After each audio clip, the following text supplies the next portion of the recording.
Before anybody goes running to the comment section asking where is the Bear, season 6 of Better Call Saul, or Severance, I have not gotten around to those shows yet. That is why this is a cut take rather than a full-on video. There isn't much else to explain, so let's get straight into my top 6 seasons of shows that came out this year. The first season of Winning Time is one of the most thoroughly enjoyable seasons of any show I saw this year. On one level, I am a huge basketball fan, so I was destined to like this show no matter what the product was. On another level though, McKay and company went beyond my expectations to create a show that I look forward to seeing each and every week that it came out. To many, Adam McKay's directing is over the top and on the nose, but to me it is usually fun, and with a story as flamboyant as the Showtime Lakers, McKay's style works perfectly. Top-notch directing, a stacked cast of actors all bouncing off of each other insanely well, and multi-layered characters to accompany an interesting storyline. I already have a video reviewing season 3 of The Boys, so check that out if you want more reasoning,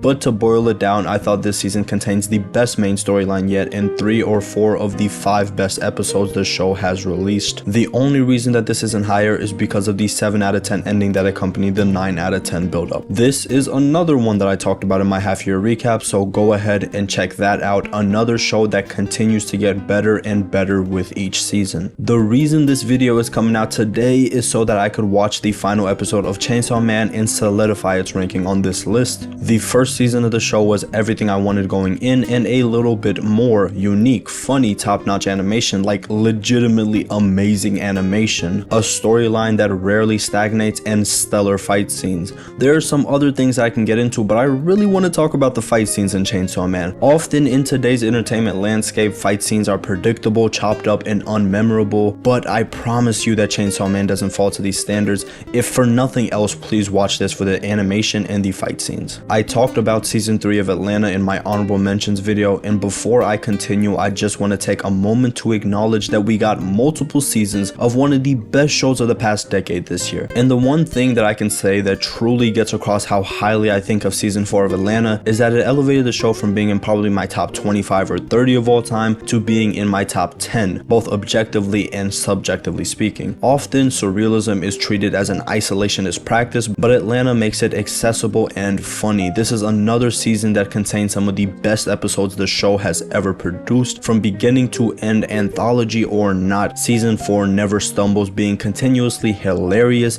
and poignant throughout. And above all, Glover and company give us a satisfying conclusion to each character without having to compromise the show's tonal and cinematic integrity. Never cheesy, never boring, and always engrossing. In my opinion, a top 3 show of all time continues to roll on. Nothing I can say can really do this show or this season justice, so just watch it if you haven't, and if you have, you understand.